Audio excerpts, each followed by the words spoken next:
خداوند یسوع مسیح کے نام میں آپ سب کو سلام۔ اگر آپ کے پاس بائبل مقدس موجود ہے تو میرے ساتھ کھول لیجئے لوکا کی انجیل 16واں باب۔ لوکا اس کا 16واں باب۔ کلام مقدس میں لکھا ہے، پھر اس نے شاگردوں سے بھی کہا کہ کسی دولت مند کا ایک مختار تھا۔ اس کی لوگوں نے اس سے شکایت کی کہ یہ تیرا مال اڑاتا ہے۔ پھر اس نے اس کو بلا کر کہا کہ یہ کیا ہے جو میں تیرے حق میں سنتا ہوں؟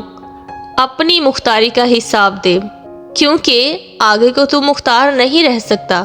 اس مختار نے اپنے جی میں کہا، کیا کروں، کیونکہ میرا مالک مجھ سے مختاری چھینے لیتا ہے۔ مٹی تو مجھ سے کھودی نہیں جاتی اور بھیک مانگنے سے شرم آتی ہے۔ میں سمجھ گیا کہ کیا کروں تاکہ جب مختاری سے موقف ہو جاؤں تو لوگ مجھے اپنے گھروں میں جگہ دیں۔ بس اس نے اپنے مالک کے ایک ایک قرضدار کو بلا کر پہلے سے پوچھا کہ تجھ سے میرے مالک کا کیا آتا ہے؟ اس نے کہا 100 من تیل۔ اس نے اس سے کہا اپنی دستاویز لے اور جلد بیٹھ کر 50 لکھ دے۔ پھر دوسرے سے کہا تجھ پر کیا آتا ہے؟ اس نے کہا 100 من گیہوں۔ اس نے اس سے کہا اپنی دستاویز لے کر 80 لکھ دے۔ اور مالک نے بے ایمان مختار کی تعریف کی، اس لیے کہ اس نے ہوشیاری کی تھی، کیونکہ اس جہان کے فرزند اپنے ہم جنسوں کے ساتھ معاملات میں نور کے فرزندوں سے زیادہ ہوشیار ہیں۔ اور میں تم سے کہتا ہوں کہ ناراستی کی دولت سے اپنے لیے دوست پیدا کرو تاکہ جب وہ جاتی رہے تو یہ تم کو ہمیشہ کے لیے مسکنوں میں جگہ دیں۔ جو تھوڑے میں دیانتدار ہے وہ بہت میں بھی دیانتدار ہے، اور جو تھوڑے میں بد دیانت ہے وہ بہت میں بھی بد دیانت ہے۔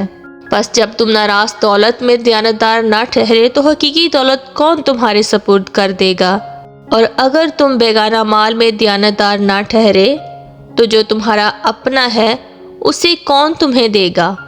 کوئی نوکر 2 مالکوں کی خدمت نہیں کر سکتا، کیونکہ یا تو ایک سے عداوت رکھے گا اور دوسرے سے محبت، یا ایک سے ملا رہے گا اور دوسرے کو ناچیز جانے گا۔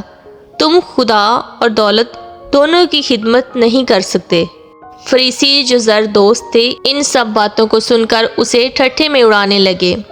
اس نے ان سے کہا کہ تم وہ ہو کہ آدمیوں کے سامنے اپنے آپ کو راست باز ٹھہراتے ہو، لیکن خدا تمہارے دلوں کو جانتا ہے، کیونکہ جو چیز آدمیوں کی نظر میں عالی قدر ہے وہ خدا کے نزدیک مکروہ ہے۔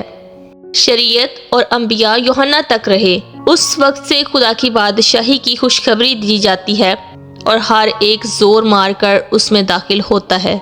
لیکن آسمان اور زمین کا ٹل جانا شریعت کے ایک نقطہ کے مٹ جانے سے آسان ہے۔ جو کوئی اپنی بیوی کو چھوڑ کر دوسری سے بیاہ کرے وہ زنا کرتا ہے، اور جو شخص شوہر کی چھوڑی ہوئی عورت سے بیاہ کرے وہ بھی زنا کرتا ہے۔ ایک دولت مند آدمی تھا جو ارغوانی اور مہین کپڑے پہنتا اور ہر روز خوشی مناتا اور شان و شوکت سے رہتا تھا، اور لازر نام ایک غریب نسوروں سے بھرا ہوا اس کے دروازہ پر ڈالا گیا تھا۔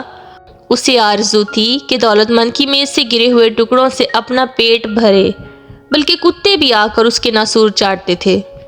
اور ایسا ہوا کہ وہ غریب مر گیا اور فرشتوں نے اسے لے جا کر ابراہیم کی گود میں پہنچا دیا، اور دولت مند بھی موا اور دفن ہوا۔ اس نے عالم ارواح کے درمیان عذاب میں مبتلا ہو کر اپنی آنکھیں اٹھائیں اور ابراہیم کو دور سے دیکھا اور اس کی گود میں لازر کو، اور اس نے پکار کر کہا، اے باپ ابراہیم، مجھ پر رحم کر کہ لازر کو بھیج کہ اپنی انگلی کا سرا پانی میں بھگو کر میری زبان تر کرے، کیونکہ میں اس آگ میں تڑپتا ہوں۔ ابراہیم نے کہا، بیٹا یاد کر کہ تو اپنی زندگی میں اپنی اچھی چیزیں لے چکا اور اسی طرح لازر بری چیزیں، لیکن اب وہ یہاں تسلی پاتا ہے اور تو تڑپتا ہے۔ اور ان سب باتوں کے سوا ہمارے تمہارے درمیان ایک گھڑا واقع ہے، ایسا کہ جو یہاں سے تمہارے طرف پار جانا چاہے نہ جا سکے اور نہ کوئی ادھر سے ہماری طرف آ سکے۔ اس نے کہا، پس اے باپ، میں تیری منت کرتا ہوں کہ تو اسے میرے باپ کے گھر بھیج، کیونکہ میرے 5 بھائی ہیں، تاکہ وہ ان کے سامنے ان باتوں کی گواہی دے، ایسا نہ ہو کہ وہ بھی اس عذاب کی جگہ میں آئیں۔ ابراہیم نے اس سے کہا، ان کے پاس موسیٰ اور انبیاء تو ہیں، ان کی سنیں۔ اس نے کہا، نہیں، اے باپ ابراہیم، ہاں اگر کوئی مردوں میں سے ان کے پاس جائے تو وہ توبہ کریں گے۔ اس نے اس سے کہا کہ جب وہ موسیٰ اور نبیوں ہی کی نہیں سنتے تو اگر مردوں میں سے کوئی جی اٹھے تو اس کی بھی نہ سنیں گے۔ پاک کلام کا پڑھا اور سنا جانا ہم سب کے لیے باعث برکت ہو، آمین۔ God bless you.